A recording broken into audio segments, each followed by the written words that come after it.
جمعے کے دن میں رات کو سونے سے پہلے صرف 100 مرتبہ اس دعا کو پڑھ لو نا، تو اللہ تعالیٰ تمہارے سارے مصیبتوں کو ختم کر دے گا، اور ایسا ختم کر دے گا تمہارے کلیجے کو ٹھنڈک پڑ جائے گی۔ یہ اتنی طاقتور دعا ہے نا، جب یونس علیہ السلام نے اس دعا کو پڑھا تھا نا، تو اللہ تعالیٰ نے خود یونس علیہ السلام کو مچھلی کے پیٹ سے نکال دیا تھا اس دعا کی برکت کی وجہ سے۔ آج کل کتنی پریشانیاں ہیں، ہر بندہ چاہتا ہے یار میری ساری پریشانیاں ختم ہو جائے، رزق کے اندر تنگی ہے، گھر کے مسائل ہے، گھر میں جھگڑے ہیں،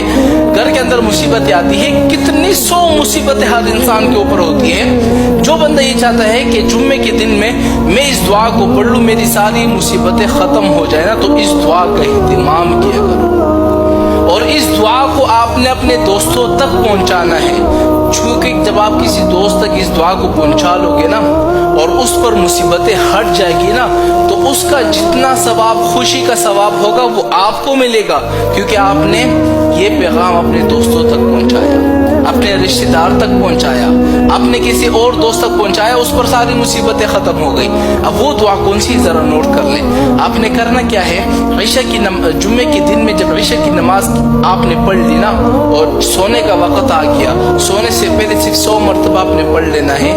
لا الہ الا انت سبحانک انی کنت من الظالمین۔ کتنی آسان دعا ہے، آپ نے 100 مرتبہ پڑھا، سو گئے، صبح اٹھے تمہاری ساری پریشانیاں، مصیبت ختم ہو جائیں گی۔ اتنا طاقتور دعا ہے یہ۔